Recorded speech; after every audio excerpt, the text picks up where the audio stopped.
Hello, everyone. Welcome back to another Doctor Who Talking All Things. Today we're talking about the Macra Terror. Macra do not exist. So why are we There is talking about no it? such thing as macro. Yeah, this is rather a empty subject matter, isn't it? Yeah, We've gone live with nothing to really talk about because yeah, there's no we've got such thing as Underwater macro. Menace to Yeah, we've talk got some about. news there. Bit of Big Finish news splashed in. Trailer tomorrow for the 60th.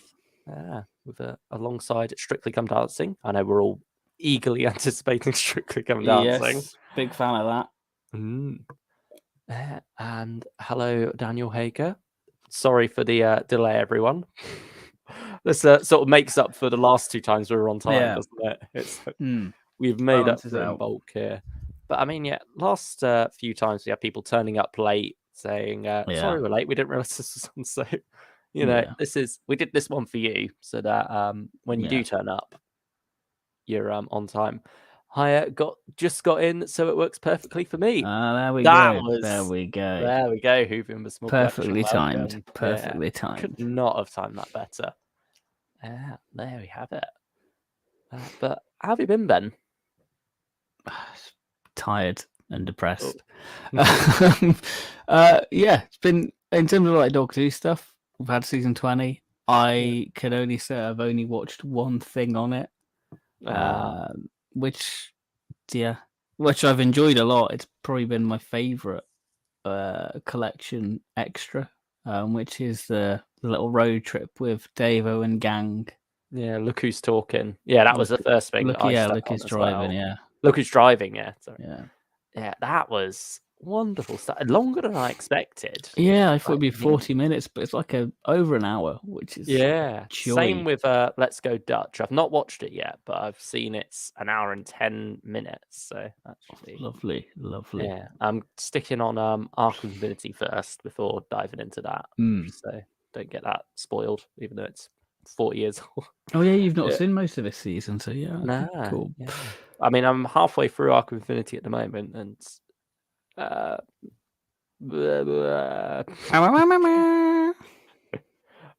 I don't know what to think of it. I mean, it's got a bit of good with the part 2 finale, part 2 cliffhanger. But yeah, it's been very mixed so far. It feels like an attempt to combine the Three Doctors and the Deadly Assassin without the campy, cheap but cheerful charm of one or the atmosphere of the other. It's just very lacking in quite a few areas. But Gallifrey's got sofas now.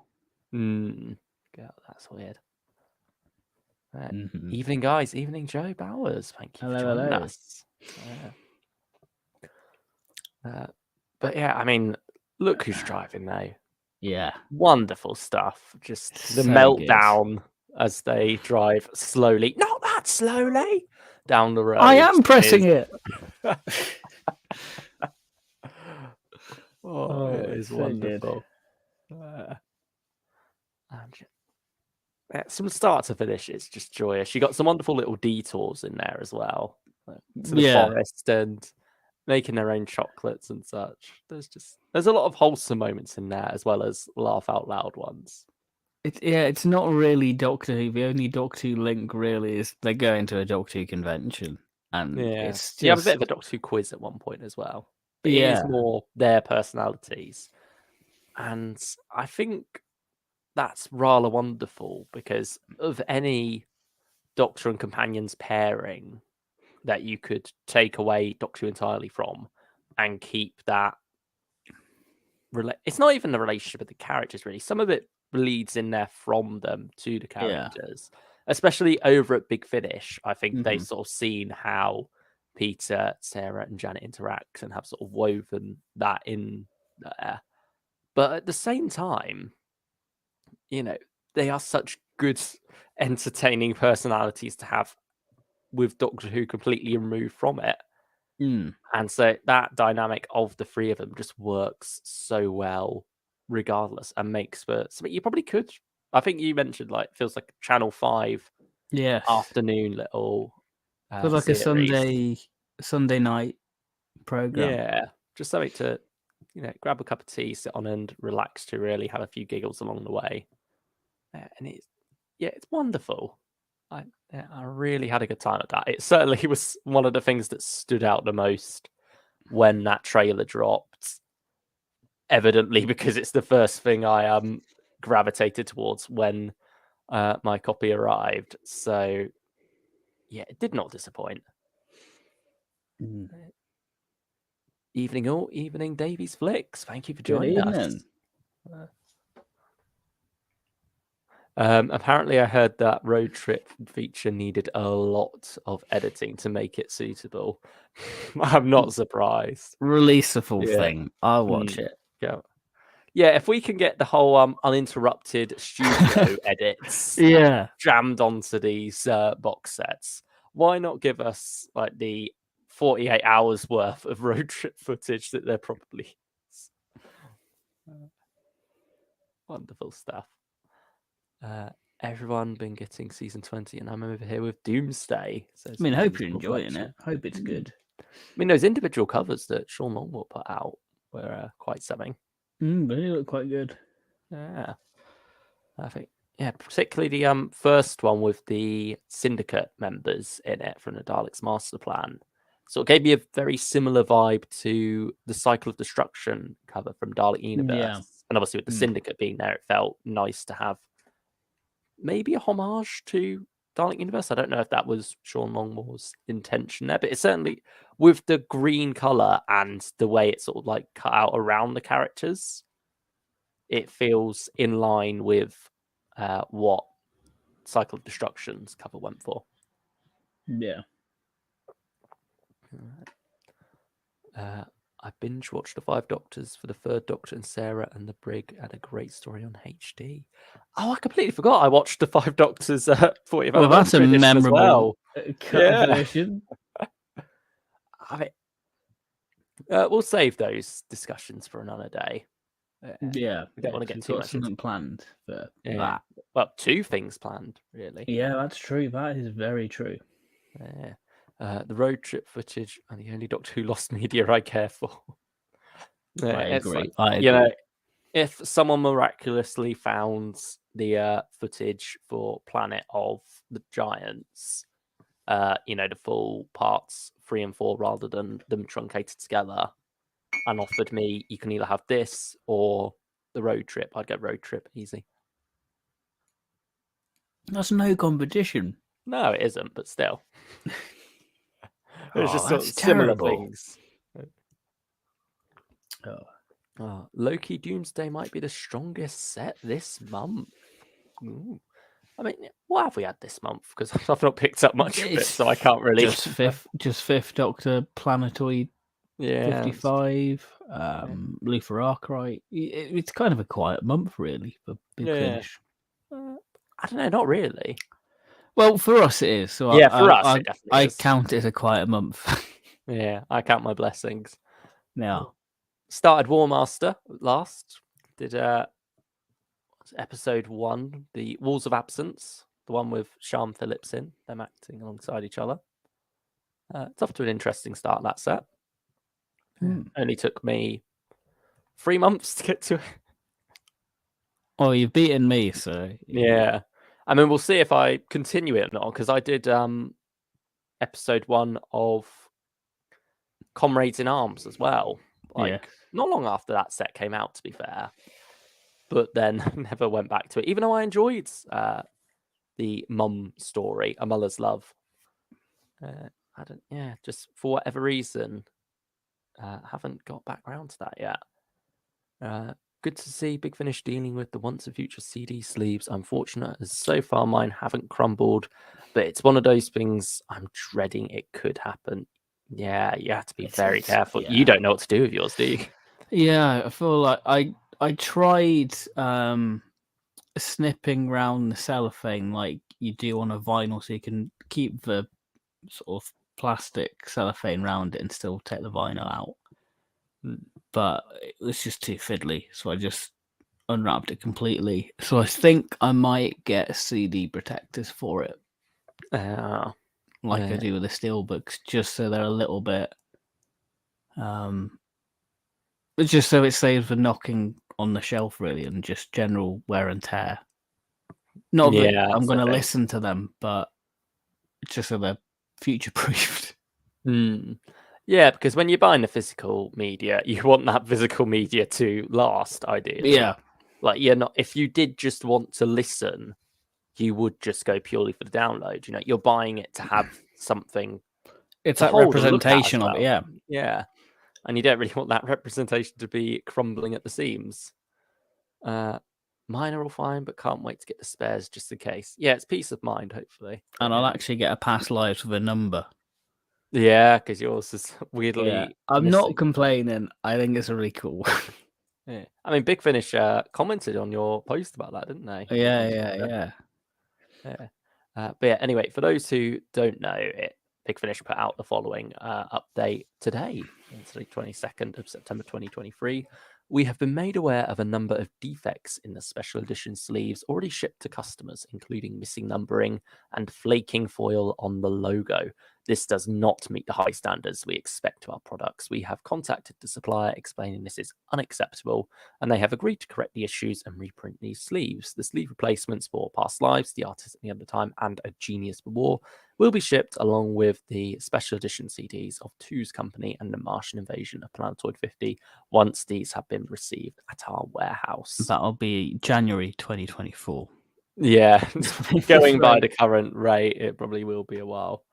But yeah, I mean, it'll be good to get those and hopefully no more issues there. Hopefully this is the last of this once a future debacle that, I mean, I feel like Big Finish has been going through it equally as we have, really. Yeah. Like, they are just as unhappy about this as we are and aren't trying to give us shoddy goods in this case. I found a number neighbor for my artist, and now I gotta find another number neighbor. This is ridiculous. I wonder if we've ever been number neighbors. We probably have at some point. Yeah, well, I mean, there's quite a lot. Yeah.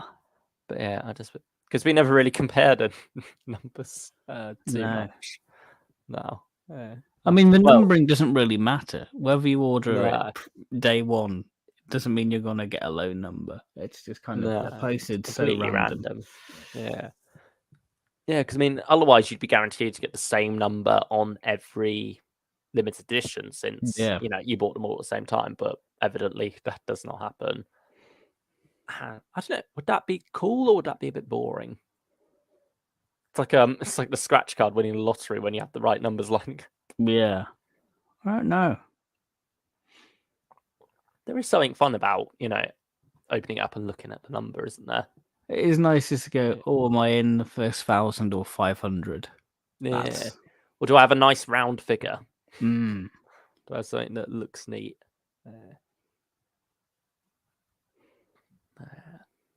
I mean, shall we look at some Underwater Menace news? Yeah, and then we can talk about the first of a wave of animations. Well, actually, shall we talk about the Torchwood news first?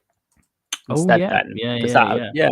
We'll leave you waiting a little bit for the Underwater Menace news and instead switch things up because we got something a little bit interesting.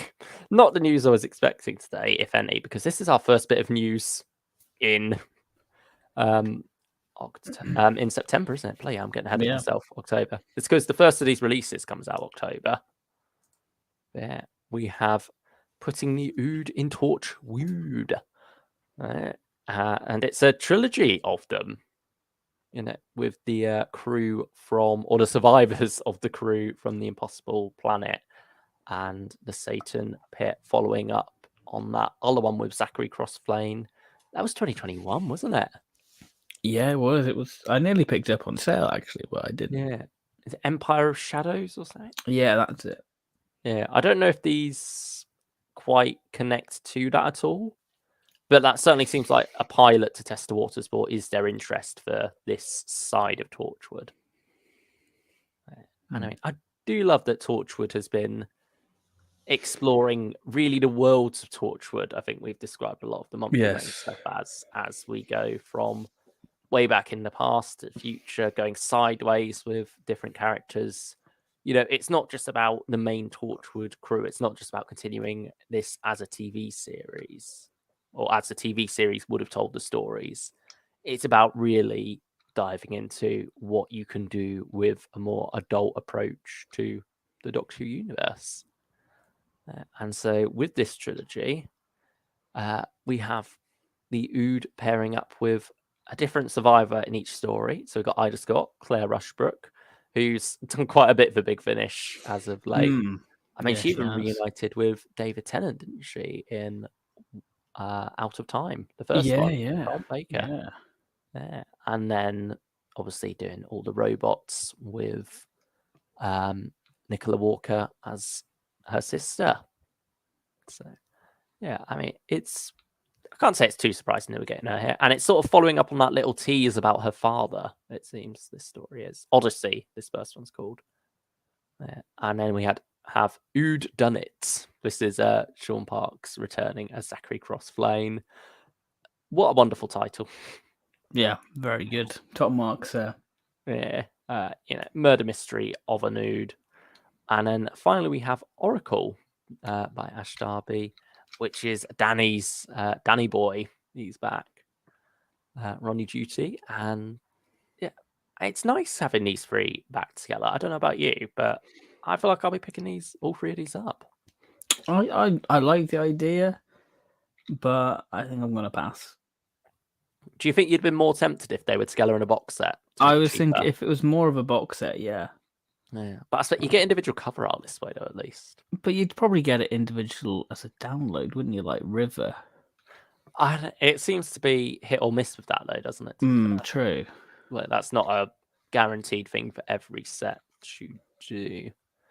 But yeah, I mean, it's probably going to be Sean Longmore doing the covers. I'd be shocked if it wasn't, because he's like the Torchwood guy for covers, really, and almost becoming the Big Finish guy for covers. Like, if there's a cover, there's a 50-50 chance it's Sean Longmore at this point, which I'm not complaining about, because he does some wonderful work for them.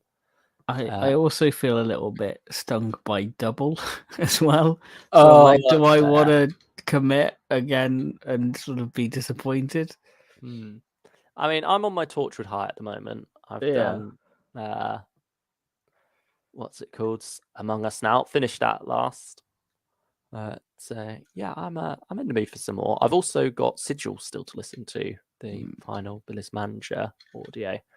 But yeah, part of me is slightly disappointed that with the last one being called Oracle, the first letter of each story spells out "oo" instead of "ood." Like, couldn't you call it Destiny or something?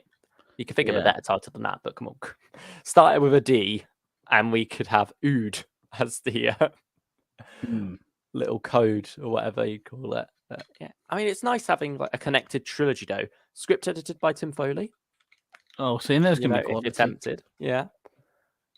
And yeah, I'll probably feed back to you on this and maybe try and convince you to pick it up if it's good. If not, I'll tell you steer clear. Yeah, we'll see how it goes. But yeah, I mean, it's also nice to have a wave of Torchwood news rather than just breadcrumbs. It's more like surprise. This is out, and you've got to pay postage for it. Yeah. I mean, no covers for any of these yet, but some wonderful images they put out on social media, and here you can see with the Ood. It's just nice to be exploring more of this world, because we've said it before, like when we were doing Classic Doctors, New Monsters with the House the Hawks built, and also more recently with the 9th Doctor Adventures run, that it very much feels like, there was a world built around this future, this Earth Empire with Russell T Davies. Like, he was brilliant at that world building, not just with the present day, but when he went into the future as well, and very much built what felt like a connected universe. When you were visiting different points in the future, you felt that there was a relation between the two. Whereas sometimes in Classic Who, and I'd say mainly Classic Who, you could sort of feel that this is writers' completely different interpretations of the future. Other than the Pertwee era, I think that's the one where there's a clear vision of a future there with the rise of an empire and then decline of an empire when it came to Solos and such. Yeah, so it's wonderful to explore that world a little bit more here. So yeah, I'm certainly probably going to be picking this one up, or these 3 up rather. Oh wait, hold up. This sounds sick, says he in a small collection. Loki would love I Just Got to Be a Companion. I mean, yeah, she almost was if Zachary Crossplane refused that offer to swap. Kept Rose for himself, and the Doctor would have been left with Ida. Among Us was so good, right, Luke? Yeah, I loved Among Us. I'm not sure about the finale, though, because it's very much leaving things open for another series there. So it doesn't feel like there's a complete series yet. Yeah, I think, it's a wonderful series up until that point now. And I think the finale itself is a very good episode in its own right. But certainly feel maybe a little bit stung by the fact that it doesn't feel like it's all wrapped up yet, I suppose. But we'll see where things go in future. I wonder if we'll get more trilogies in Monthly Tortured Range later on. They did do that sort of loosely connected Valentine's Day trilogy, didn't they, at the start of the year? Yeah, we did. Yeah, maybe that's where we go. It's the fate of all monthly ranges. You either die single releases or live long enough to see yourself become trilogies. Also, no Queen Victoria Christmas story this year. Interesting.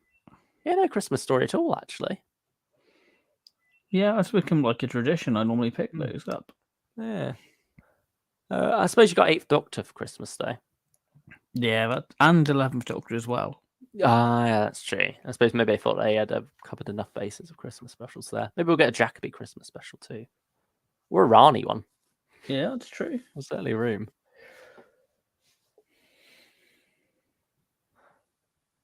The finale, very much like Aliens Among Us finale, which sets up season 6. I'm guessing season 8 we called Friends Among Us or something. Yeah, I was feeling that as well. Friend Among Us seems like a apt title there for series 8. Yeah, so I suppose maybe that's the way they're going with these. It's like a 2-series arc each time. But obviously they're sort of still dovetailing into each other with Tortured on the Run at the start of Among Us and such. But I do like thematically what the finale did with Torchwood sort of using friend zone methods against them. And certainly some creepy stuff as well. But yeah, try and get too much into that for those who haven't heard it. And a wonderful little speech from Yvonne as well. There's a wonderful moment in the penultimate episode as well, where she's scaled a building, and when she gets up to the top, she says to herself, "Have my Jack Harkness moment," and then move. Obviously, referencing him always dramatically standing on buildings, which it's nice that they can be meta and poke fun like that. I mean, 11 Doctor Chronicles has a Baubles on the cover. It does. Maybe that's the Christmas set this year. I mean, I think it's the first story. Confirmed. Yeah, they said, I mean, it was something that Jacob Dubman wanted as well, wasn't it? For him to have his own Christmas special as the 11th Doctor. It was said from like day one of this announcement that it was going to be structured as series, and you'll get a special. Yeah. So I suppose this is like the Series 7 structure, really, isn't it? With the snowman in the middle. Yeah. Although this sort of ties more into the overarching story with I've forgotten her name now. That's terrible. Valerie. Yeah, Valerie Lockwood being there. But now, shall we get to Underwater Menace news before? Yes, let's do that. Dovetailing into our main topic for tonight. Yeah, here we go. We got a cover, or 2 covers, really. We got the standard and, of course, the steelbook there. But I think this might be my favorite of the Blu-ray covers for these animated ones, at least, excluding Web of Fear. Web of Fear, because That that sort doesn't of count. that doesn't really count as it's not an animated cover though, is it? It's just a cover for a story that happens to feature one animated episode. But yeah, I mean, it's nice to have some actual composition here. Not just standing in a line. Yeah, because often they can look a bit awkward as well. Yeah. Like the second Doctor's face on the Macra Terror one, he's looking a bit sus there. Yeah. But here you get a nice bit of composition with the second Doctor facing off against Zaroff, and then the characters in the middle. You've got Amdo in the background there, who's been done up a fair bit. He's no longer just a head. You've now got octopus monster thing going on there as well. People have been a bit up in arms about that, which it's it's an artistic liberty. It's never going to replace the original. It was never meant to be in color. Yeah, I mean, it's going to be interesting to see how it does work out if you go for the animated episode 1 and 4 in black and white 4x3 alongside the animated, alongside the original one. Sorry, because that's usually my preferred method for watching, and I think with the faceless ones, that method doesn't really take away anything because a lot of the artistic liberties, things like the different design of the chameleons, you don't really notice that change because you never properly see the chameleons. It's just like one breathing from the back at the end of part 1, really. So, and I think the main change is the eyes, the way that they blink sideways, I believe. And so with that, obviously, you don't notice that difference. Whereas here, something like Ando being very different design-wise, and that whole cathedral room, the room of worship, I don't know what they call it. I've not watched Underwater Menace recently enough. The place where the statue of Ando is located, obviously that seems to be done up a bit and made to appear a lot more grand, but at the same time, it can be a double-edged sword when they do that, because, I mean, look at how empty and bland a lot of Fury from Deep felt, because they tried to go over the top with those backgrounds. Yeah, it's all a case of how it feels and looks in motion, really. But I mean, you're going Steelbook anyway, aren't you? Yeah, I've got all the Steelbooks, so it makes sense just to complete it. And it's a really nice Steelbook cover, actually. They've still got the same format of the TARDIS and sort of the main background, really.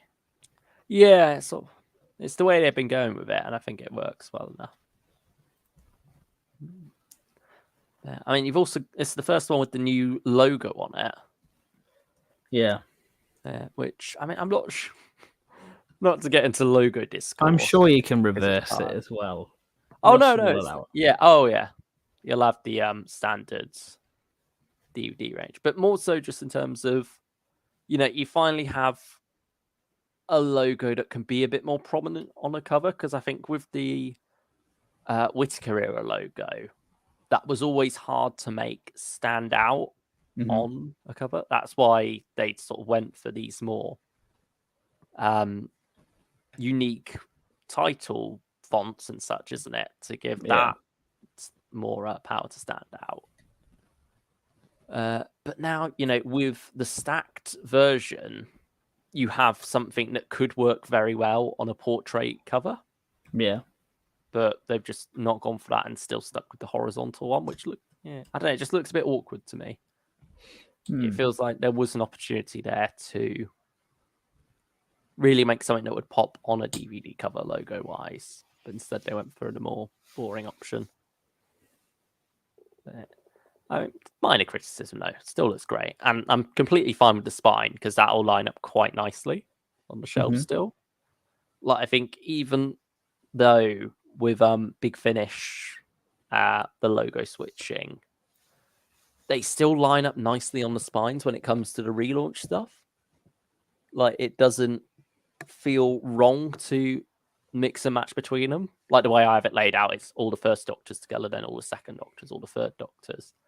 And when you go from the Whittaker logo to the current logo, it doesn't jar at all. That's weird because they're sort of like they're filling the same space and then in the same format, aren't they? With the BBC logo followed by the words. Yeah, I think it all lines up quite nicely.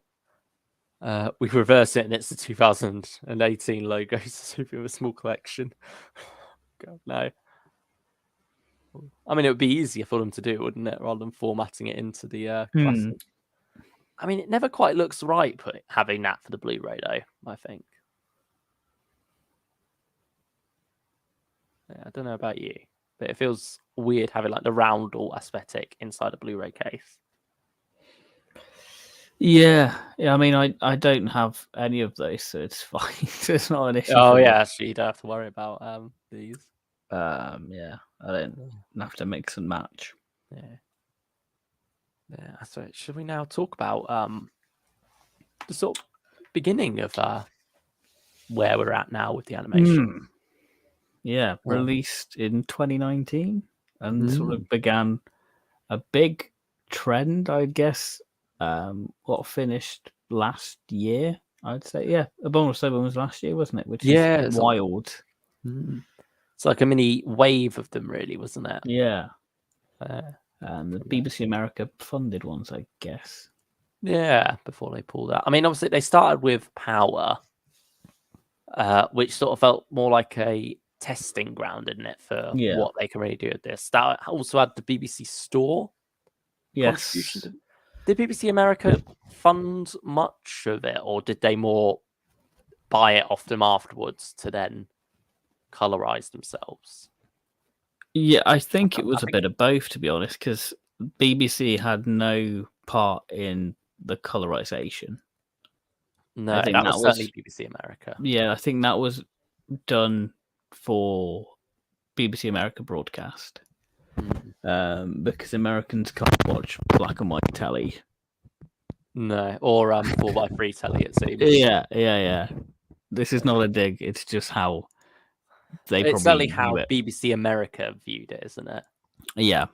What they were willing to put out there. Yeah. And so BBC Store obviously disappeared as quickly as it arrived, really. Literally probably the same year, I'd say. But then 2017 came along and we did get Sharda, which I mean made sense to be colour anyway, so there was never any objections to that.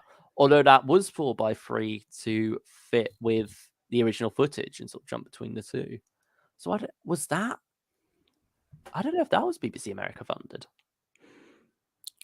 Because it was shown on BBC America, so I assume they had a part of it because that's when I asked by BBC America if they could use some of the footage from me. So yeah. That infamous message you got. Yeah. That was quite nerve-wracking because damn, what's this? Yeah. Your mic seems to be crackling quite a bit, by the way. Oh dear. I don't know. That's a bit worrying, but yeah. And then Macra on. Yeah. Better Macra Terror on. Yes, indeed. But yeah, this was certainly the first of where we were at with the animations before this, where it's full story released in two versions. You've got your color version and your black and white version. In this case, both in 16:9, because no surviving episodes to line it up with when you're watching. And also the first time that creative liberties really started to be taken with these. It was very much made as an animated product rather than an animated reconstruction. Power had its moments, like, that scene where you have about 500 Daleks chanting away for the cliffhanger. And the start of the story as well, having the regeneration. Yeah. But certainly this is where they go a bit more full on with that. Right from the start again, because you do have a bit of black and white. Oh, scary. to the American audience. See, according to this. BBC America. Yeah, this shows the memory cheats. I thought as soon as we get to the TARDIS with the light flashes, it goes into color. And I questioned going, I've put the color animation on. Why is it in black and white? And I remember, so I was like, oh yeah, it transitions. Yeah. And I'm surprised they haven't released that clip separately in color, because surely there is a color version of it out there. They just then overlaid it with black and white filter. That'll be for the collection special edit. Yeah. But so with this, it's obviously instantly showing you that creative liberties are being taken. How do you feel about that in this case? I think the Macra Terror is the perfect story for it. Because the actual, like, the Macra, you don't have Annika Wills throwing herself at a bit of fiberglass. You have the actual, Macra picking Polly up, and I think it's sort of slightly new series inspired the Macra, isn't it? It's merging the two sides. It's kind of a mixture of Parasite and Crab, which is what the Macra are. I think the Colony probably looks a little bit better. I think there are, and just like the little Macra do not exist. Marika's right in the cell. I think the liberties are there, and I think it works really well. Yeah, I agree that it was a very good story to test the waters of taking these liberties, because it's one that it's not poorly regarded or anything, but I don't think anyone overly cared for it, I suppose. I had a fascination with it as a kid, because you sort of go, oh, Crab and Doctor, and like getting the little surviving clips and sort of learning of the missing episodes. That was the one I really wanted to experience. But it's not like your Fury from the Deep, where that feels sacred, and making changes to that, feels like it goes against the original vision. Here, it does feel like an expansion of the original vision, I suppose. I think it's what the 60s team probably envisioned, like the Macra control room. Because I think the original Macra Terror just had the one Macra prop. Yeah, they did, didn't they? It cost them so much that they couldn't really do anything more than that, and it could barely do anything itself. And the liberties when you have it attacking the controller, that bit survives, but we can compare that how the controller dies, because you see him being dragged off, which is way more terrifying. I don't know. In some ways, I think the original is more terrifying, with like the claw going up around his neck. Obviously, it's not limited in terms of they couldn't really have him being dragged off. But I think both certainly work well enough for what they're going for there. I don't think either is better, I suppose. Yeah, it certainly is showing off more of what they can do with it, though, with the camera being knocked over and such. But it does leave you with this funny image of just a Macra operating a tiny little camera on a tripod in front of the controller before then knocking it over in a fit of rage. The stream's gone wrong. Technical difficulties. The mic's not working. Yeah. We know that all too well. Remember when they found Macra Terror Part 3 film cam, but no film? No? Why would you tell me this? Because there's no such thing as Macra, so, they're living up to that. It's okay, Hoovian. But yeah, that is a shame. But I mean, yeah, and I think it makes sense to add that little scene on the start as well from the end of the moon base. Because it's referenced a bit, isn't it? Quite a lot in part 1. Yeah, because as it was originally made, it was going out a week after the moon base went out. And so most audiences could be expected to have followed on from that. It's a tease there at the end to get people to want to tune in next week. That was what it was there for. Whereas now, this is a product in its own right. It needs to stand alone a bit more. And to do that, it would be a bit odd to be missing that context, because Jamie comes out from the TARDIS right at the start, stick at the ready to fight what they saw on the screen. And like you say, it's then referenced to further on as well, with the second Doctor being intrigued by what these things crawling all over the colony are. It sort of gets lost a bit after that, really, though, but we'll get to that when we talk more about the plot. But yeah, certainly I think it was the right choice to put that scene on the front there, so that, for anyone diving into this who wasn't aware of the moon base, then gets that context. And also it just feels like a nice little transition going from black and white to color, because it's almost selling you, yes, we're acknowledging our 60s roots here, but we're going off in our own direction with that. Yeah, this is our vision of it. Yeah. Joe Bowers said that was in New Zealand in 1990, according to Wiped. The same thing happened with an episode of the moon base as well. No, Joe, this one was in the 2010s. Oh, okay. Some conflicting information there, but there always is with missing episode stuff. I think they found some colony in space stuff as well, said Huvian. Macra were the first YouTubers. Oh, there is no such thing as Macra. Yeah, see, that's how they got out of issuing an apology video to the controller. Yeah. Oh, dear me. I mean, getting blown up as well didn't exactly do much good when it came to that. It becomes sort of clam chowder. That was more of a acknowledging, not a. Yeah. I'm not big on seafood. I see food, I eat it. That's my diet. Literally, yeah. That's such a bloody old joke, isn't it? It's very. Yeah, it's great. It must be way before the 2000s. That joke. I think that's as old as. Probably the oldest story. Yeah. Oh, yeah, probably started around the same time.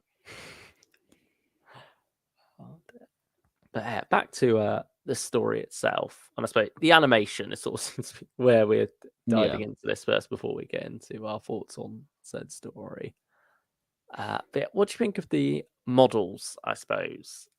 Because they are sort of a bit more cartoony than we were perhaps used to when it came to the moon base, which sort of did peak in realism, I suppose, of these. Yeah, I still think Moonbase is the best animation. And I know a lot of people say Macra Terror is, but I think the character models are much more improved than Power of the Daleks. But they do lack detail, like the lack of checks on Troughton's trousers. That's it. Some of that's just for helping with rendering, isn't it, and such. Yeah, and just trying to animate that. Yeah. They certainly seem to struggle a bit with Ben and Jamie's likenesses. I'd say Polly as well. Yeah, she's not the best. It's odd how Troughton can look very different in each animation, but still feels right as Troughton. I think he's got a very unique and expressive face that seems to translate well into multiple He works well styles. as a cartoon, doesn't he? Yeah. But you don't get the sort of physical comedy. No, that doesn't quite translate. Which is a shame. Because he is that sort of bundle of energy, isn't he, really? But I guess this story's kind of a bit more quiet for him because he's more of in detective mode. Yeah, I'd say so. I mean, he's the only one really in detective mode at the start. Yeah, he's Molly pushing and Jamie sort of set out a bit early on and just enjoy the luxuries of the colony, which I suppose sort of comes down to the issues of having, three companions. Yeah, three companions at the same time. Does lead to some issues there in the story. But anyway, we sort of drifted onto the story a bit. Yeah. Back to the animation. Since you mentioned Rough and Tumble, yes, how do you feel about that being excised from the story? I I think it makes part 1 a little bit jarring not having it. Oh. It doesn't bother me particularly, but it would be nice to have. But I get why they just don't see the point in making a new character model for like 5 seconds. I also think the story flows well without it. Like, I wouldn't be able to tell you where it's meant to slot in, to be honest. And so I don't feel like it hampers it that much at all, and could completely understand why they'd cut it out, like you say, with the extra work just to make a model that won't even last. Yeah, and I suppose they sort of make up for it runtime wise by doing that extra scene from the moon base. Yeah. Which I suppose should have been a sign of things to come when it comes to animating existing scenes or indeed whole episodes. Because that's one that we have. That scene. Yeah. But I mean, yeah, it's one scene in part 1. And I feel like the people complaining about it, it's more a complaint for authenticity. Yeah, it's rather a than purist, the isn't it? scene. Yeah, rather than anything to do with the scene itself. I don't feel like removing it removes anything of the character of the story. Yeah, I mean, if anything, I think the animation probably enhances the story with the creative vision. And I think, Macra Terror was never designed to be a cartoon. So the whole purist angle is just so skew-whiffed. Yeah.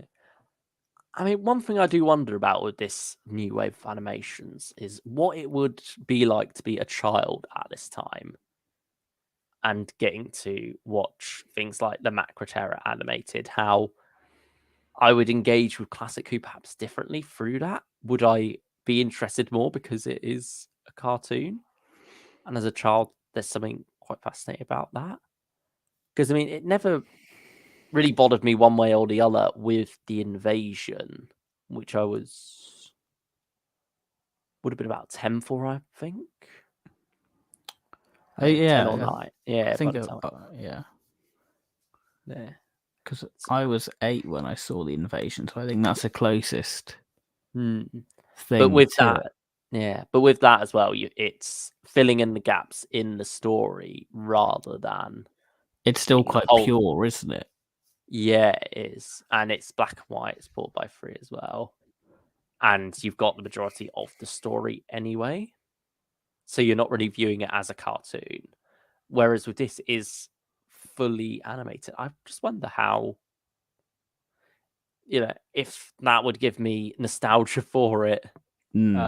If I was a child when it came out, and it'd be interesting to see, maybe 5 years down the line when people who, maybe closer to 10 or something, I don't know. Yeah. But years down the line when people who grew up with this then move over to the internet and whatever social media platforms we're using to discuss Doctor Who at that stage, and where they come into it. It's all like what we had with the prequels, where the generation who grew up with the Star Wars prequels are now very much the generation who are on the internet. And that very much shows with the way fan discourse has moved away from bashing those. So not the Macra Terror and other animations are necessarily getting bashed all the time. But yeah, I mean, certainly they're not universally loved either. And so, yeah, I think it'd just be fascinating to have that perspective out there, really. Because surely it exists. Oh, yeah, it's definitely. Just they're too young to really dive into online discourse at this point. So I don't think they want to either, to be honest. No, I think they're probably better off staying away from it, really. Yeah. The only thing I hate about the Macra Terror animation, says Who with a Small Collection, is the fact that they kept Polly's hair short at the start to the end. If you're not giving her a haircut, just keep her hair long throughout. I'm okay with cutting the rough and tumble scene, but just keep her hair long instead. It would make so much more sense to me. I suppose it's because that's how it is for the majority of the story. Yeah. And so it sort of makes sense to do that. Mm-hmm. But it is already quite long again by the time of the Faceless ones, isn't it? I think Annika had extensions in, didn't she? Yeah, probably. Yeah, she certainly did for part 1 before Rough and Tumble. Which is sort of a funny way to write in a real life haircut, isn't it? But yeah, I mean, it's funny to look back on this now as a pre-pandemic product as well, because all the other animations we got since. Okay, well, actually, no, not Faceless ones. That sort of was on the cusp, wasn't it? That was March 2020. So I got it the day after the mass exodus of uni. Something to keep me going. You thought, yeah, this will keep me going for the next 2 weeks before we get invited back. Yeah, didn't happen. 6 months later, and then Fury from the Deep come along, and we were still there. Nowhere near back to normal. Yeah, I mean, it's funny sort of seeing it from that perspective as well, because that really, even though it's only 4 years ago, that really feels like so long now. Really dates it in a way. Yeah. Not dates it in a bad way, but just sort of makes it feel like it's from a whole other time. I mean, I've not watched it since, to be honest. So this was my first time revisiting it in like 4 years. Yeah. I mean, I actually didn't pick it up originally. I can't remember why. I just wasn't all that interested in paying the full price for it, and I think got it later on, probably around close to Christmas, for when it had gone down a bit in price. Yeah. Whereas I suppose now with these in the collection, there very much feels like a desire to get them straight away, really. Yeah. Yeah, to not feel FOMO, that we can engage on this. And obviously with YouTube, it's nice to be able to discuss most of these things. Yeah. Big Finish need to answer how Polly's hair grew so long. I suppose that's just all the stories they had in between. Yeah, true. Because I imagine, that must be the gap where they've slotted most of them. All the early adventures and companion chronicles they've done with the second Doctor, Jamie, Ben, and Polly. I picked up the week it came out in HMV because I was doing my drama BTEC at high school, and we had a theatre trip in the city, so I grabbed that there. It's a nice memory. Yeah. I thought that would have been sort of leaving you wanting to get home as soon as possible so you can stick that DVD on and check it out, or Blu-ray. I think it came out literally the week before season 18, so it was a good time for like Doctor Who physical media. So that's wild that the collection range was still in its infancy. Then we were on our 3rd box set. Yeah, and now we're more than halfway. Yeah, we're on 14. I mean, that's just great. Seeing like how much it's grown on the shelf in that time. And obviously the animations have done a fair bit of growth as well. Definitely grown, yeah. And certainly gone in some interesting directions as well. I mean, do you still stand by this as your favourite of this wave, at least, of animations? Yeah, the full everything post. Like in terms of story, in terms of like story and animation. In terms of just animation. What do you think? There's one that's topped it. Maybe Sharda. Yeah, I'd say Sharda is a very good one. Maybe excluding Sharda, because I feel like that's a bit of a special case. Yeah, because I just think of how they sort of merge the two. Brilliant. But that's sort of like got its own original audio soundtrack, isn't it? Because it was. So I think that's what enhances that. Yeah. Because it's not sort of hindered by trying to second guess what's going on. I mean, there's certainly times where you feel like they're getting the guesses wrong or just blatantly ignoring them. like with the Macra lifting up Polly scene. It feels very obvious that she wasn't up in the air for that. Yeah. Or and you'll like get Ben hitting the legs, it all just feels a bit awkward. or you get it in the minds of Jamie, where they miss sort of the clangs of the words, and I think even in sort of part one where it just stays on. I think as soon as they Ola, when they yeah, yeah, yeah, when they capture him, and he just like, Medoc. Yeah. yeah, you're waiting for him to come into shot, and it just feels like a very awkward pause. Yeah, it feels very much like they just decided, nah, that's not worth animating. Let's do this instead. I mean, that's also a bit awkwardly staged as well. The way is it Ben or Jamie? I think it's Jamie who does Ben, that. Ben Wasn't it? flies. He's literally Superman, and It feels weird how he got behind him in that sense. yeah. He's like flying to do a rugby Yeah. tackle, isn't he? Yeah, it all feels a bit weirdly staged there. Yeah, Sludge one says, can't stay tonight, but looking forward to watching it on repeat. I will say this is my favorite animation. The reimagining of the story works so well because no other parts survive and the story felt constrained by the original production and can now be fully realized like the writer imagined it. That's why it's so good. But Fury from the Deep animation is not good because the production improved the story. I could see that. I mean, yeah, it is a reimagining, really, isn't it? Yeah, it's totally not the 60s version, and I'm fine with that. But it still is leaning into the 60s quite a bit, like the color palette used for the color animation. Yeah, Feels like it's trying to get a bit more psychedelic.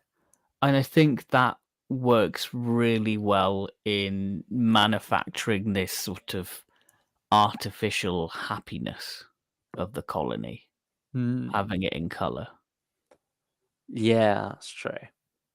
Whereas I think the black and white probably leans better into those scenes in the mines and the abandoned shaft and stuff, and all that bit with the Danger Gang and the Second Doctor in the little, is it control center you call it? Yeah, again, that's a room? nice little artistic license with him doing the equations on the board, and it's just like like where the board, like the POV is. Yeah, there's bits like that that you can get away with fine. Yeah. I mean, is there a moving seat on rails in the original set design as well? Because where you can hear it him slide along when he's going up and down that. Yeah, so I wonder if that was part of the original set. We will never know. I mean, I do like the red lighting that they've got going on there for the animation, though. And I think that is one thing that really peaks with this. It's something that, is it Sun and Moon you do? Yeah, Sun and Moon, yeah. Yeah. Something that Sun and Moon really had over a lot of Big Finish creative stuff is the lighting. It added so much atmosphere to these stories. Especially when you have the stuff with the Second Doctor and Medoc in like the shadows, and sort of the questioning in like the abandoned houses. It just gives so much more depth and atmosphere to scenes, whereas a lot of Sun and Moon stuff, a lot of Big Finish creative stuff, ends up feeling rather flat. I think they got it by the time of the Abominable Snowmen, to be fair to them. I think that one's reasonably well lit, but certainly when you look at something like Galaxy 4, there's just nothing there. But, and I mean, it's also something that I'm slightly worried about with the Underwater Menace. When you look at some of these screenshots we've got and the fact that the shadows are just a circle on the floor underneath the character. Yeah. It does worry me a little bit, but we'll see how that turns out. I'm sure we'll be talking about that in a couple of months. We also got Restate, 13th of November. Yeah, November. That we did the news. Yeah. Which isn't that the same day as the series 1 to 4 upscale? Yeah, that's going to be an expensive day. Yeah, I think someone worked out like 54 episodes of Doctor Who in one day or something. We are truly blessed. No, it's got to be way more than 54 actually. Yeah. Maybe like 64. I don't know. Pitch Skull Black says, in some regards, I'd say season 26 is my favorite, but I'd say season 4 could be one. Greedy Review Stylish one. Macra is amazing. Yeah, I feel like season 4 is a really hard one to judge as an overall season, isn't it? Because it's very varied in both Doctor and style of story. Really, you can never quite pin it down. Because I mean, you kick off the second Doctor run at least with Power of the Daleks, which does at least feel very different from what you'd get in the Hartnell era. But then come Highlanders, you're back to that pseudo-historical style of story, bidding a fond farewell to it. Underwater Menace, goodness knows what that is. That's just all over the place. That's very much leaning into more where I think Patrick Troughton originally wanted to take the show and the character, that pirate disguise vibe. Yeah. Very slapstick, very full-on different. But then Moonbase comes along, and that's very much the format setup. It's the mission statement of the era, isn't it? Yeah, about evil needing to be fought. But also, not just that, it's also the base Under Siege format being nailed down after they started to go in that direction with the 10th planet. But then Macra Terror sort of almost returns to what you had with Power of the Daleks in a way, with the whole colony setting and something festering within the colony. Only in this case, it's something that is not hiding in plain sight, so to speak. It's something that's just said brainwashed the colony. And so with that, it doesn't, it's not a base Under Siege at all, this story. Or if it is, it's sort of Under Siege from within, I suppose. Yeah. So how do you feel about this story itself?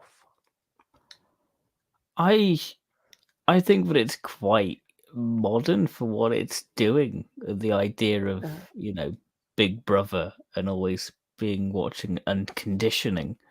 How we as a society can be conditioned, with news and all that sort of stuff, really. So I think it's quite ahead of its time with what it's doing. 1984 was written in 48, true. wasn't it, though? Yeah, it's very much leaning into that, isn't it? It is very much that with Troughton. Yeah, with the image of the controller is very much evoking. Yeah, 90. Yeah. I mean, was that as prominent in the original, I wonder, or is that something the animation has leaned into even more? I'd probably say it's a mixture of both, really. Yeah. Ian Stewart Black not watching Doctor Who and writing sci-fi, which became what Doctor Who would eventually become, shows he was one of the best writers. I mean, this is his last story, isn't it, for the show? Yeah, he did the story we cannot mention. Over Savages and a story we cannot mention, and then Macra Terror, Yeah, and this was it for him. So 3 poor parters, and he was out. Yeah. All brilliant stories, actually. I think he did a good job with all 3.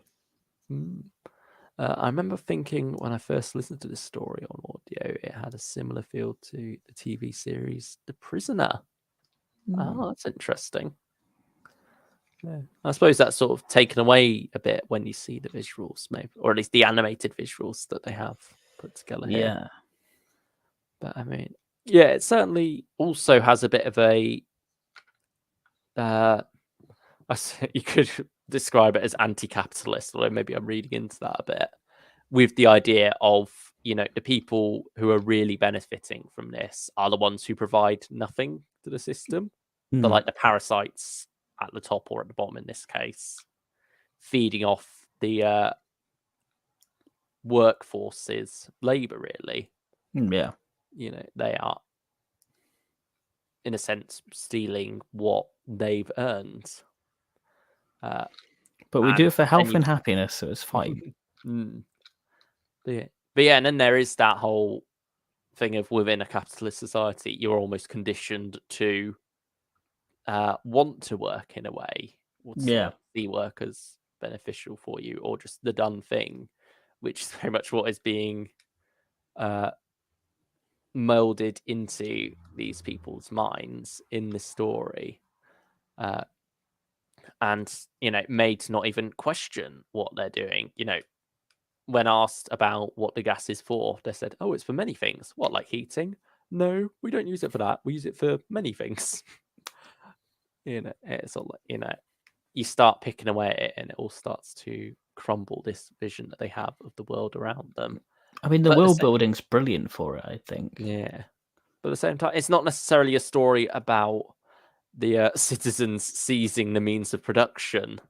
It's not going quite that full on, because instead it's the Doctor, Jamie, Ben, and Polly, or particularly Ben, I suppose, being the one who flicks the switch at the end, just taking out the parasites at the top in order to allow the workers to work for themselves, really.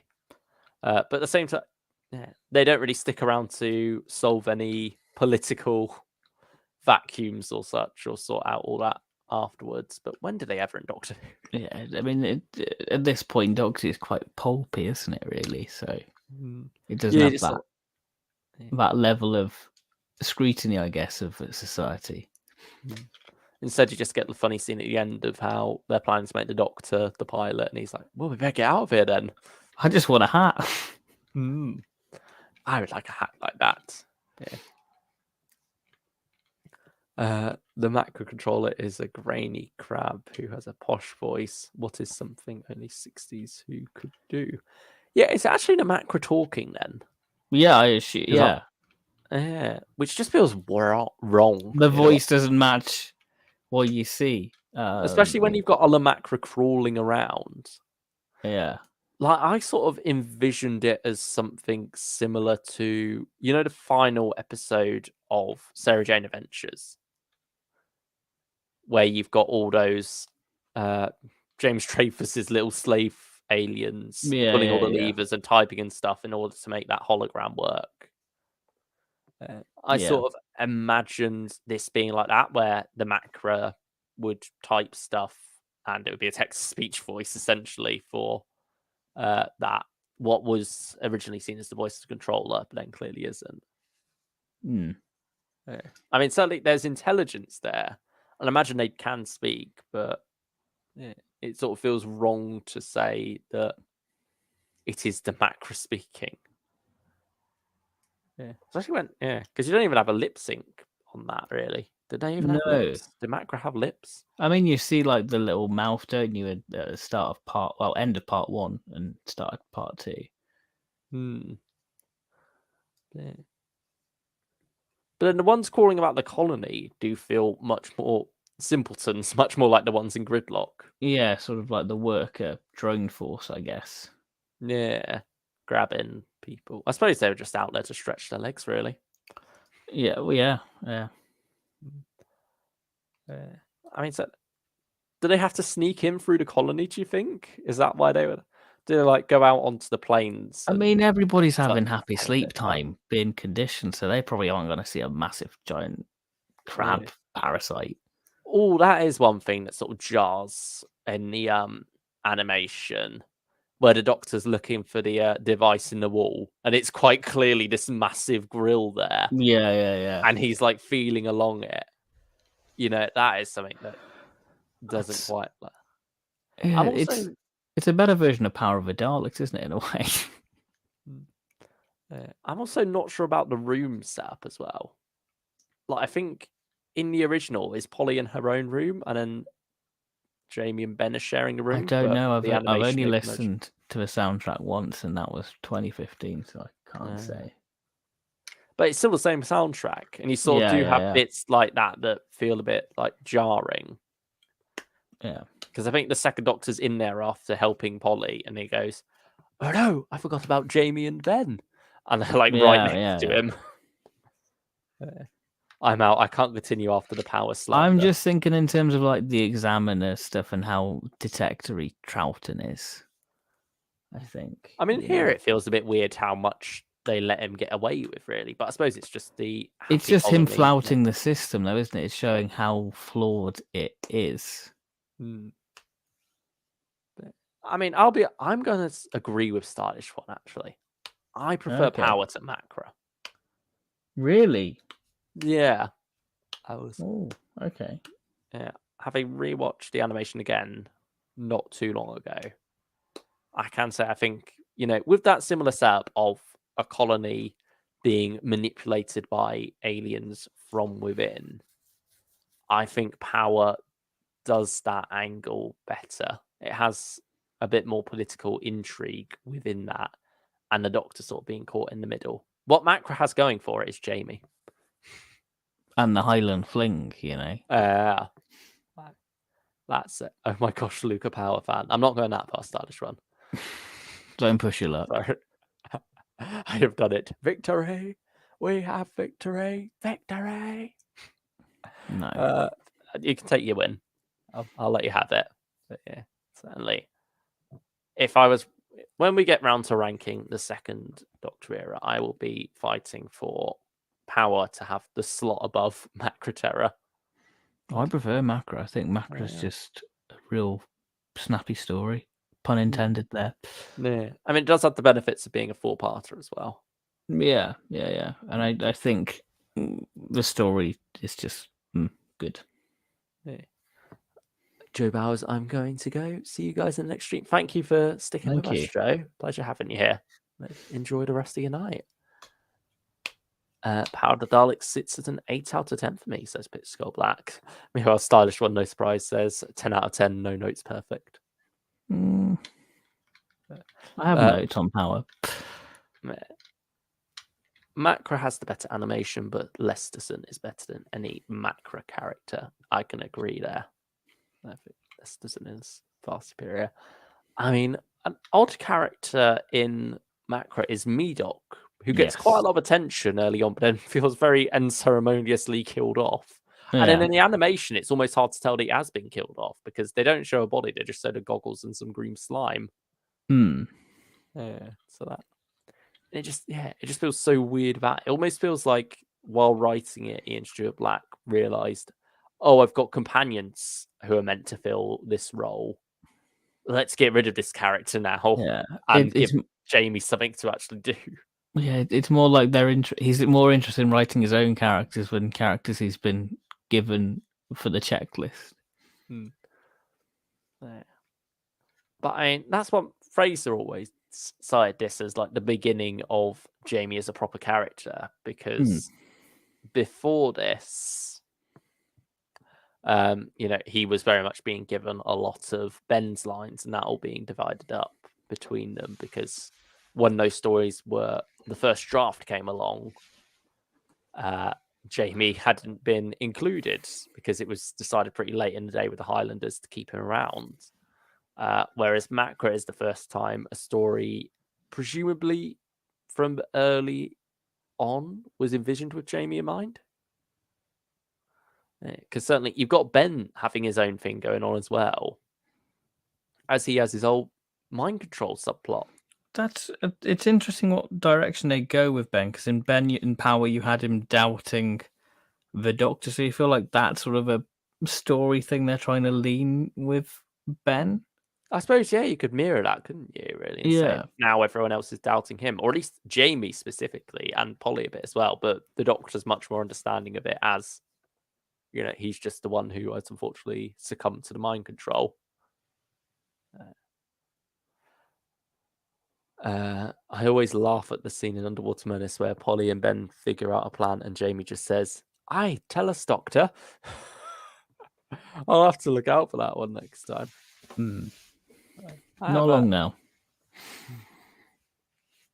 I am very much in the mood for some Underwater Menace, to be fair, but I've been holding off rewatching what we have, mainly because there's no point rewatching that one. Yeah. What do you think of the atmosphere in Macra Terror? I think it certainly gets good in the second half when you do have the whole stuff in the mine and such, and in those tunnels. I think that's where it gets quite creepy. I think maybe they could have gone a bit more full on with the unnervingness of how happy and gay the colony is. I mean, it's sort of, maybe we're slightly desensitized to it now because we're laughing along with the characters, all these things. Yeah. Plus, you have the meme of Troughton going, "Well, this is gay." You know, we can't help but laugh at that. Yeah. When at the time it would have just been perfectly obvious what they were going for there. But yeah, but nevertheless, I feel like they could have gone a bit more creepy with how happy it all is. I like those scenes where, Polly's questioning about the gas. Yeah. But, you never feel like there's much of a discussion about an investigation between the main characters. It's all just going on with the second Doctor sneaking off and meeting up with Medoc for a time. I think part one's brilliant in establishing the colony with like the heartbeat, which I guess you could interpret as the Macra's heartbeat, because the Macra is, the heart of this colony, manipulating it. And just having sort of Medoc looking at the controller's face, I think there's something quite eerie about that. Yeah, I think that brainwashing scene does go hard. Yeah. But you've also got characters who just feel like they're acting the way they would regardless of mind control, like Ola. But then it feels like there's no real comeuppance there for that character, because he's probably the main antagonistic force, I'd say, really. He's the one that the Doctor's butting heads with the most, because you never really get an intellectual conflict between the Doctor and the lead Macra. There's never really much discussion there. The Macra sort of all closed off from that, and literally closed off as well in their own little bubble breathing their gas. All the ones that we do have run-ins with are just monsters out to... Did they eat Medoc? Was that what happened? Maybe. Who knows? Yeah, but with all that, there's never much of a head-to-head there. It's only through Ola that you get that. He is probably the most prominent, I suppose, antagonistic force of the story. Yeah, and but there's then not much it feels to like he him. just disappeared. Yeah, you don't know whether or not he just suddenly snaps back after the mind control's all gone, or how much of that really comes down to the mind control in the first place. Was he always just like this, out for power? Because he's a bit of a aggressive police officer, really, isn't he? Yeah. He's sort of one who goes far outside of what he should be doing. But in the original story, Medoc is just killed. In a Tarka book, he survives, and in this, he is reduced to green slime, a primordial ooze, some say. Yeah, hopefully Jamie didn't start growing too much hair after picking up those goggles. I have to start shaving them legs. Yeah. I do wonder if Macra got the 6 parts instead of Faceless, how the stories would change. I mean, yeah, I'd be interested to see how Ian Stuart Black would have done with a 6-parter, because we never got to really experience that. But certainly, there's enough in this to be a 4-parter. I don't think you could stretch it out. It does feel rushed at the end, though. Like, it's very sudden. Flip the switch, boom, happy colony time. So I suppose says, I'm the opposite. I'm much pro the exploration of the colony, and the mystery and the stuff in the mine just doesn't interest me as much. It kind of suffers the same thing as Evil of the Daleks does, with like the human factor stuff, in a way. How so? I just think in terms of like the animation of it, I see. Doesn't quite work. Yeah. Yeah, I think perhaps it is the animation that's holding back the colony stuff for me. But maybe that is something that translates better in live action. But yeah, obviously it's hard to really say on that since we may never get to see it. Yeah. Never say never, but yeah, it doesn't seem likely, sadly. It's certainly one that you don't often... I feel like now that we got the animation as well, people are less inclined to have it back. Yeah, because people have cited it as like their favourite Troughton, haven't they? Which is insane. But fair play to anyone who does enjoy it that much. And certainly, I imagine they want it back still. Yeah. I mean, it'd be interesting to compare it. You know, having that and this, what version would you gravitate towards if you did have it? You know, I mean, I imagine a lot of people, most people would just go for the original there. But as we were saying earlier, with a whole generation now who would be growing up on the Macra Terror animated, would they always prefer that? Would they find it weird to watch the original? Because there's got to be people out there as well who only watch the animations. That's really engagement with 62. yeah, And they've no interest in watching the original black and white either versions or other stories.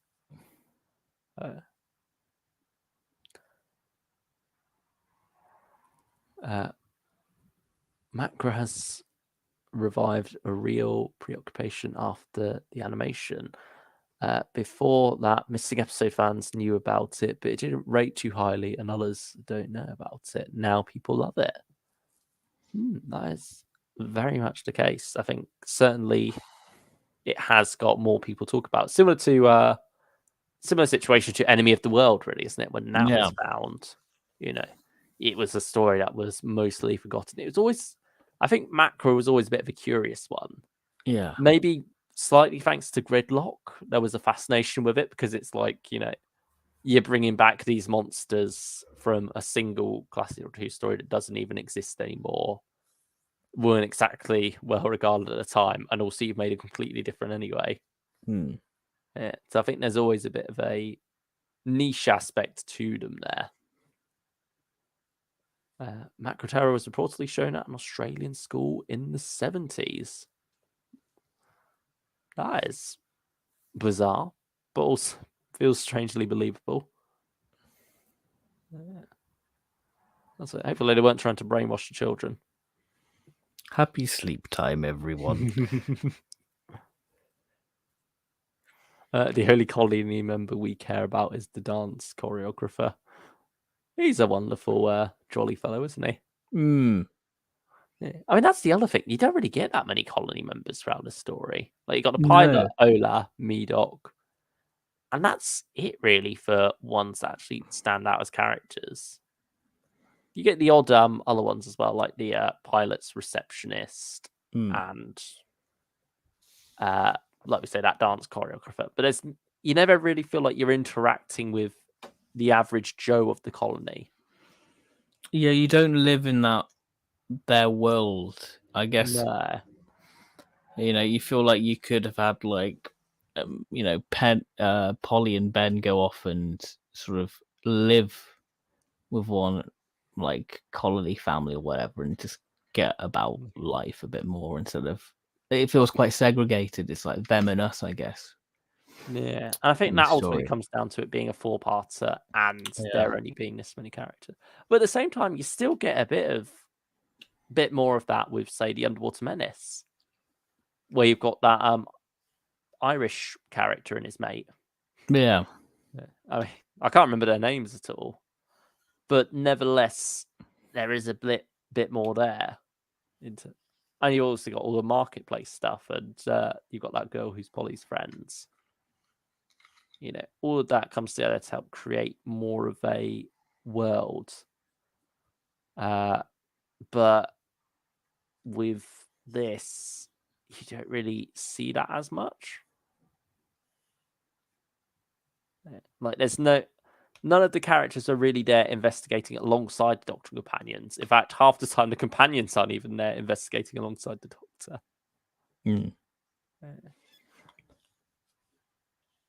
You get the pilot's receptionist played by 2 actors in the original. I suppose it's a bit of a case of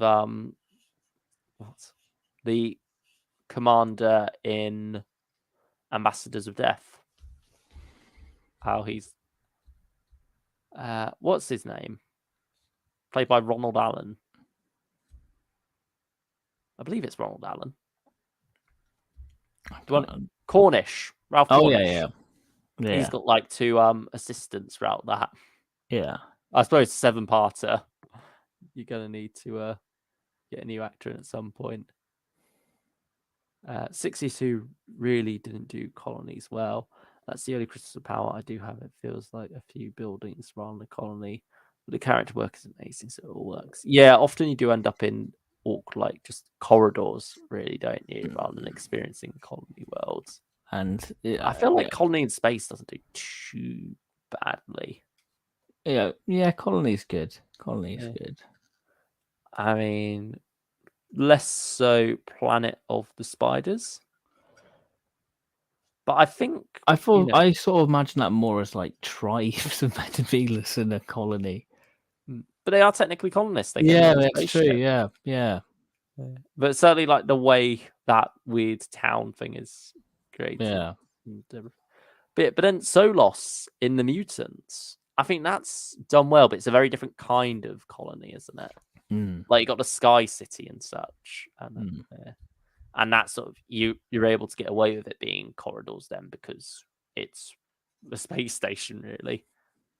Just given the fancy name of a Sky City, it just happens to be where these people live as well. Yeah. But then you do get to see the what is it, Solans? Yeah.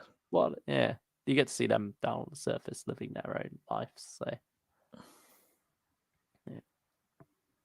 yeah, certainly colonies they didn't always have the budget to do a colony as such. Weren't always able to do it justice.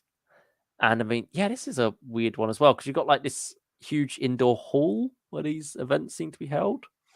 And it's like these weird parts. Like you got a marching band, but they just seem to be walking through a hall rather than down a promenade or a street or anything. The War Games technically did a colony of different wars well. I'll take that. I'll accept that. Yeah, War Games does a lot of things well. A shame so many Trout's best directed stories are missing, such as Macra, Fury from the Deep, Evil of Daleks, Power of Daleks, and Abominable Snowmen. I mean, thankfully, we do have ones like Invasion and Web of Theatre. I mean, that's Douglas Camfield, so you're always guaranteed to get strong there.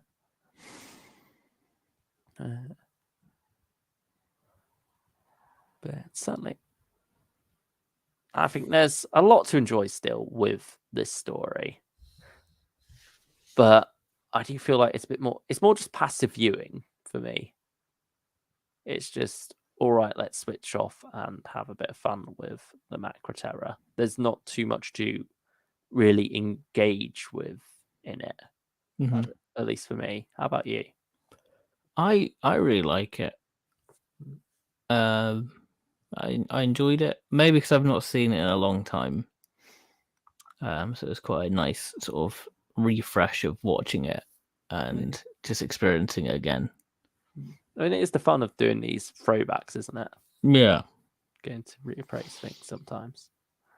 But I mean, how many of the animations do you revisit, if any? Are there any that you've gone back to? None really. I think that's the thing. Like, you have to be in a mood for it, and if you're not in a mood for it, you're not gonna watch it. You know. Because I tend to, if I'm gonna watch a first or second Doctor story, I'm probably gonna go for a surviving one over an animated one, or a partly animated one. Yeah. Okay. Yeah, Moonbase or Invasion, for example. But yeah, I can see that. Like I've got an urge to watch Faceless ones now, but I probably won't because season 20. Yeah, I mean, the way I always go for faceless ones, to be honest, is black and white surviving episodes. Because that one does work very well for me in the same way that, say, the Moonbase or the Invasion did. It feels like a throwback to that era of how the animations were done, helped by the fact that there are 2 surviving episodes. And I wonder if Underwater Menace will be the same way for me. Depends how well that lines up. Because certainly with faceless ones, that all lines up very well, I feel. Abominable Snowman doesn't line up at all. No, there's certainly more liberties taken with that one.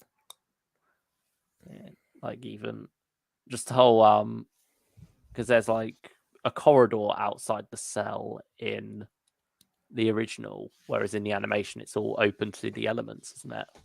Yeah. I'm the opposite again. I'm much more lean towards missing Second Doctor stories over surviving stories, and always have ever since I started loving the Charlton era and missing episodes. Is animations your preferred way to view those missing episodes in Stylish One, or do you go for the soundtracks or the reconstructions? I have rewatched the missing Charlton stories far more than the surviving ones. Yeah, I'm definitely the opposite. I think Invasion and Moonbase are by far the ones I have stuck on the most. Maybe too many times with the Invasion. Anyone else see that video explaining how 10th Planet Part 4 actually opened? I can't remember who did that one. That's going to bug me. But yeah, apparently it wasn't an exact reprise of the previous one, like the animation goes for. It was more like with each second of counting down, it would cut from a different shot, like the Doctor, and then to Ben's face, then to Polly's face. Or well, actually, no, not the Doctor, because he wasn't there for that bit. But you know what I'm getting at. Yeah, I know what you're trying to say. Yeah, I think that was in the camera script, so that might. And I believe the like 1 or 2 telesnaps also lean towards that. But yeah, that's it. That was a very good video. Yeah, it's a shame I can't give a shout out to the person who made it. If you remember who made that video, Stylish One, please pop the name of their channel in the chat so we can give the appropriate recognition there. It's one of those channels that just pops up occasionally as in a recommended video, and so it's like, oh, I recognize that style of thumbnail. I'll click that on, but can never remember the channel name, sadly, to my shame. I mean, I feel like you would have seen some videos from them as well, Ben. I see. I have no I have no idea what you're talking about. I mean, if between me and Stylish One we can remember the channel name, maybe you will. I probably have seen some of their content. I just I've no idea about this. Yeah, it's very missing episodes centric stuff, and so usually fairly short videos. There's one about the voice of the Wheel in Space Cybermen, why that changed between episode 3 and the rest of the story. Okay. That's all. Just very much diving into David Gillespie Pratt. Thank you, Stylish One. There we go. I'm gonna have a look actually because I've not heard that at all. Yeah, there's some fascinating videos on there. Oh, as was one about the Underwater Menace. Or actually, no, that's just Underwater Menace in the thumbnail. Can you trust a camera script? Doctor Who missing episodes. Yeah, it's about how sometimes even then it's not necessarily going to be exact, because when you come to filming things, these things change and don't always get written down. No, I've never seen this channel.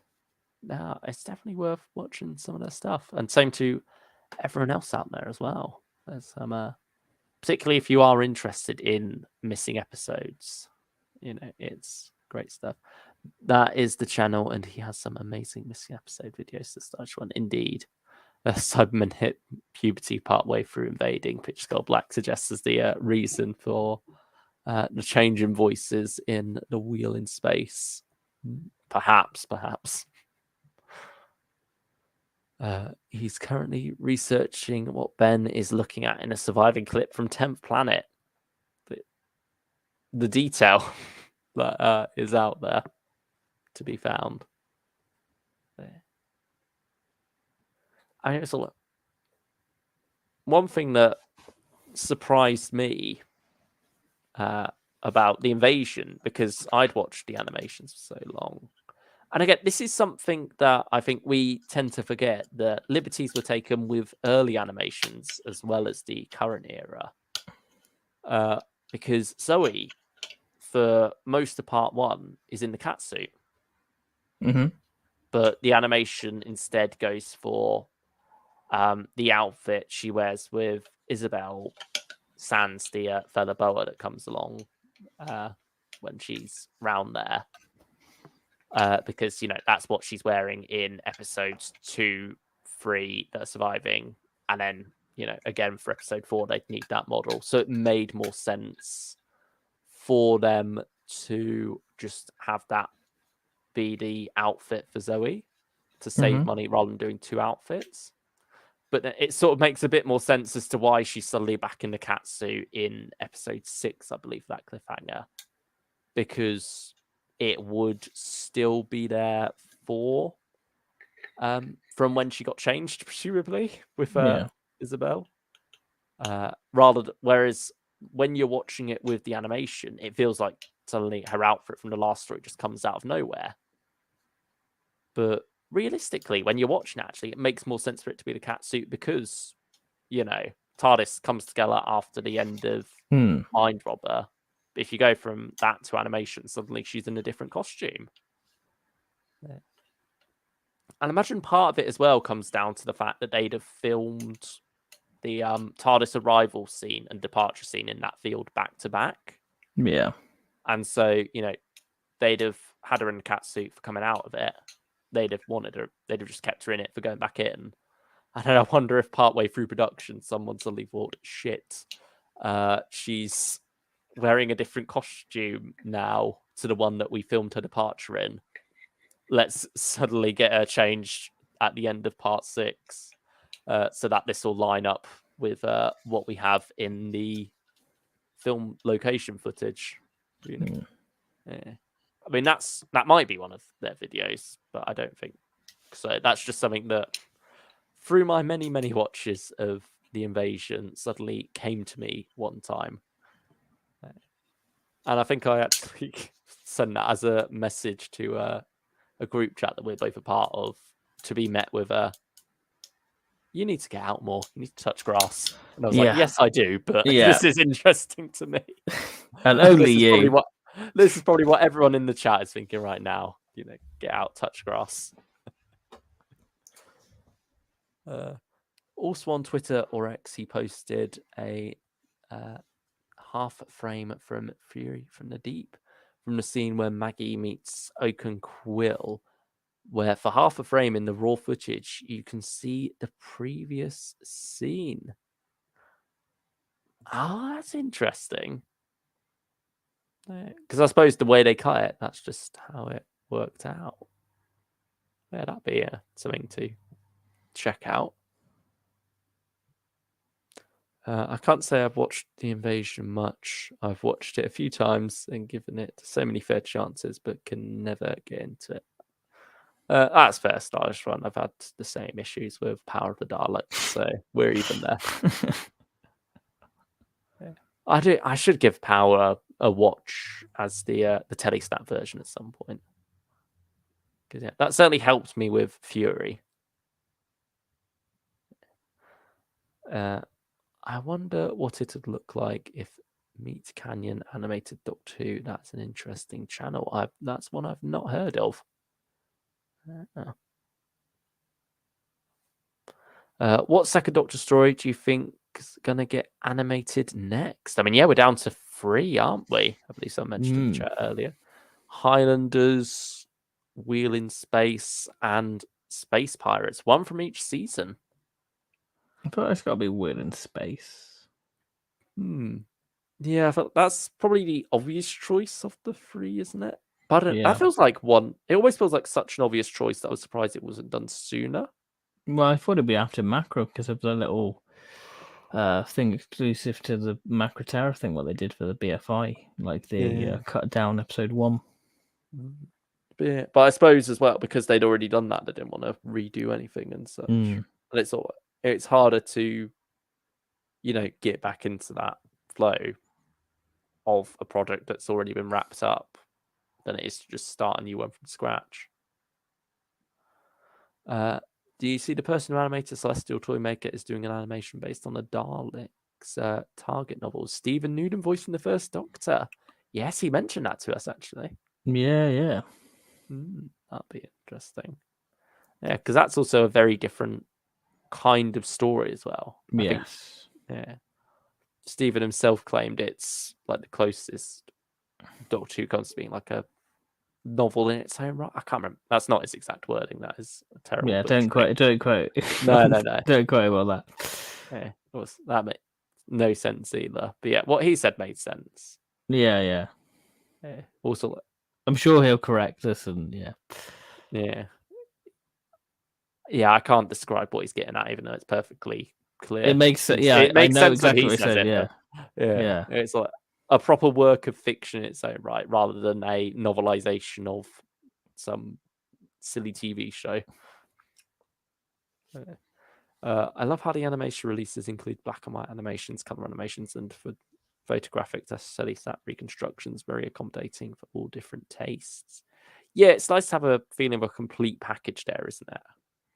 But it makes you wonder how packed some of these are going to become by the time they get to being collection sets. I reckon with the collection set, it will probably just be the black and white, and the color will remain exclusive to the vanilla release. Yeah, it could be the way they go for it. Do you think they'll still include the full animated episodes, or will they not include it for ones where surviving episodes exist? I think it'll be a mixture of both. Yeah, I think it makes sense to include the whole thing. Wheel in Space is underrated, and I hope would get reappraisal if animated stylish one. Yeah, like I say, I can see that. It's happened with Macra, and it's happened with Enemy of the World. So yeah, perhaps it's Wheel in Space's time in the spotlight now. But yeah, I mean, the thing with those three is you've not got any choices that are particularly well acclaimed. I think the Highlanders is a challenge to animate down because of all the different costumes and such, isn't it? Yeah. And how many characters there are to animate. Whereas Space Pirates, it's just not well loved at all. It has a terrible reputation. And so with that, you wonder how that would go down if they announced an animation of it. Because at least I feel like Underwater Menace sort of has a camp charm to it, doesn't it? Its reputation isn't quite as in the mud as Space Pirates is. Whereas, Wheel in Space probably is the least hated of, or most likely of the three, I suppose. Not least hated, because I think that's probably goes to the Highlanders. But it sort of feels like the most obvious choice. But at the same time, you've got to get around to those at some point, presumably. So yeah, but yeah, it seems like the next animation will be the Smugglers, though. Is what they're going for. They're leaning more into that direction instead. So yeah, it'd be good to tick off some more Hartnells before we get back to finishing the Troughtons. Highlanders is a challenge because of all the tartan in it. Yeah, that definitely wouldn't help, would it? Because they struggle enough with Troughton's trousers.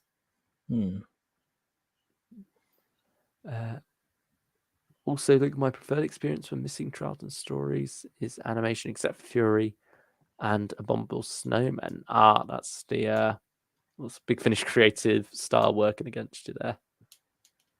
What about Galaxy 4? Is that also one you're not too keen on? Because that was by them as well. Yeah, I do. Do you think Big Finish Creative is still going to be doing them? Or do you think it's just going to be Sun and Moon now? I imagine they play a part. Yeah, I could see it.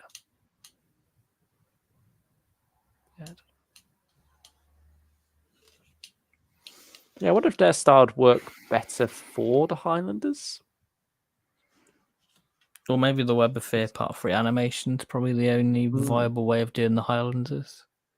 Yeah, I don't know. Which isn't preferred, but yeah.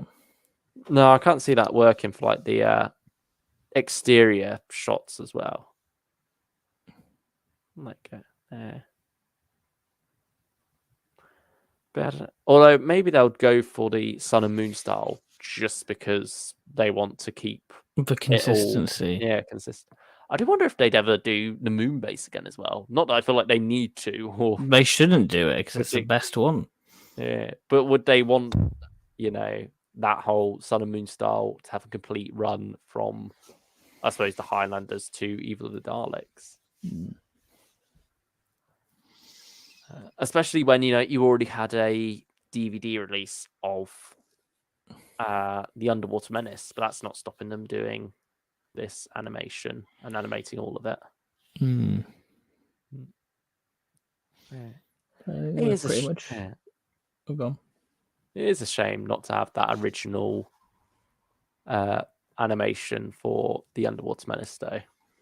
That was underway, but sadly never saw the light of day.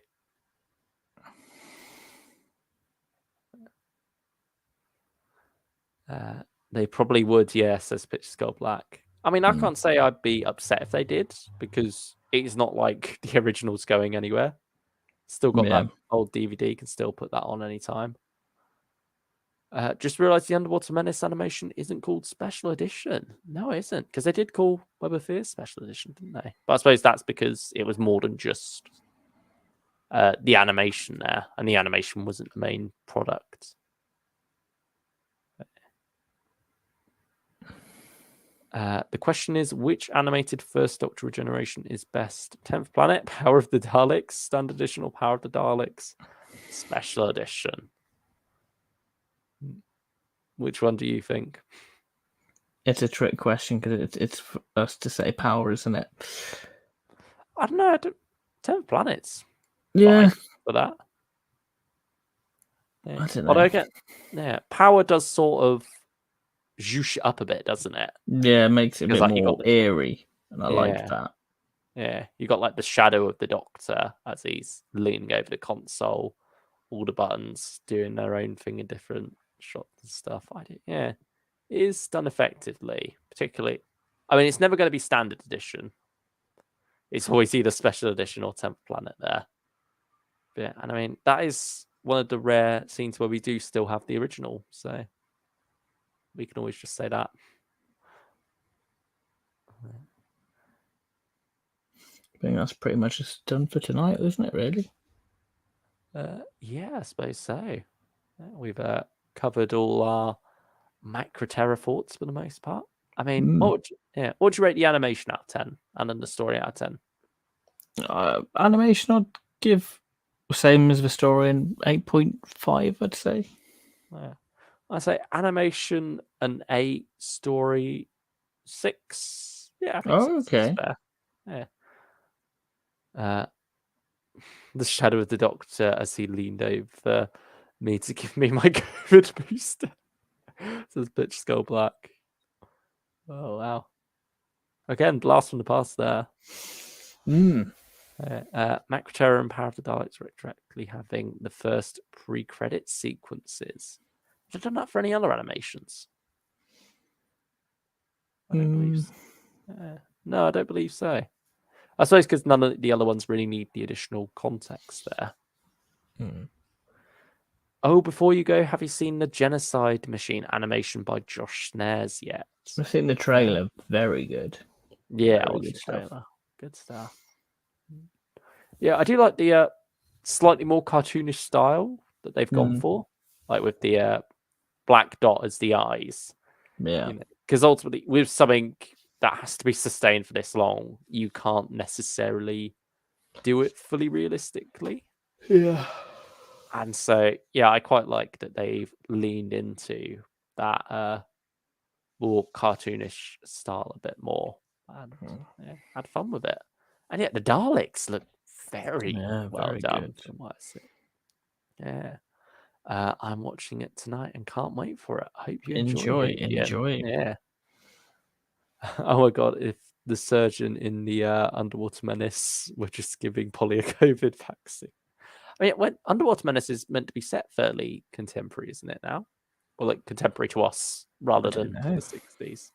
Yeah, so it's sometime in the near future. Who knows? Yeah, I mean, I think we all missed a trick there by not turning to our whoever was giving us our booster to say, "You're not turning me into a fish." They'd be completely lost. Yeah. But Doctor Who reference. So there you go. Underwater Menace is set in the 70s. So it was, it's actually closer to then than it is to now by far. But that is weird. Doesn't it? Who Killed Kennedy? Does that novel bring it up at all? Probably does, but I can't quite recall. Yeah. I mean, this just confuses the blooming time monster matter even more. But, I think they're doing Chimes of Midnight next, and I'm just so hyped for that. Yes, they've been sharing a few little bits out on Twitter, so that's so exciting. Yeah, anyway, it sounds like Ben's gonna drift off if we don't say goodbye sorry. now. That's quite all right. That's my fault for delaying us so much earlier. I'm sorry for everyone for that. That was me who held up our going live to begin with. But yeah, thank you all for joining us for this trip halfway down memory lane. It's not quite a classic throwback as such. This is only 2019. We can't quite be nostalgic for that time yet. I don't think that's allowed. But nevertheless, it has been a while. And with Underwater Menace soon to be delivered to us, just a month and a half away, it felt right to dive back into the animation that not started it all, but started where we're at now, this current chapter or the previous chapter, depending on how you look at it. But yeah, we won't be with you all next week. We're taking a week off. Going to get some pre-recording done though, so still plenty of videos. You've got like 10 to edit or something, don't you, at this point? I've got something daft. I've got 2 B&M reviews to do. Got a Big Finish video. Our series on Big Finish and Doctors to edit. Yeah, there's certainly a lot coming on the channel. So yeah, hopefully you don't feel our absence stream-wise next week. But we should hopefully be back the week after on, I think, the 8th. Yep, Sunday the 8th seems to be the plan at the moment to talk about season 8. All goes well. With somebody hopefully very familiar.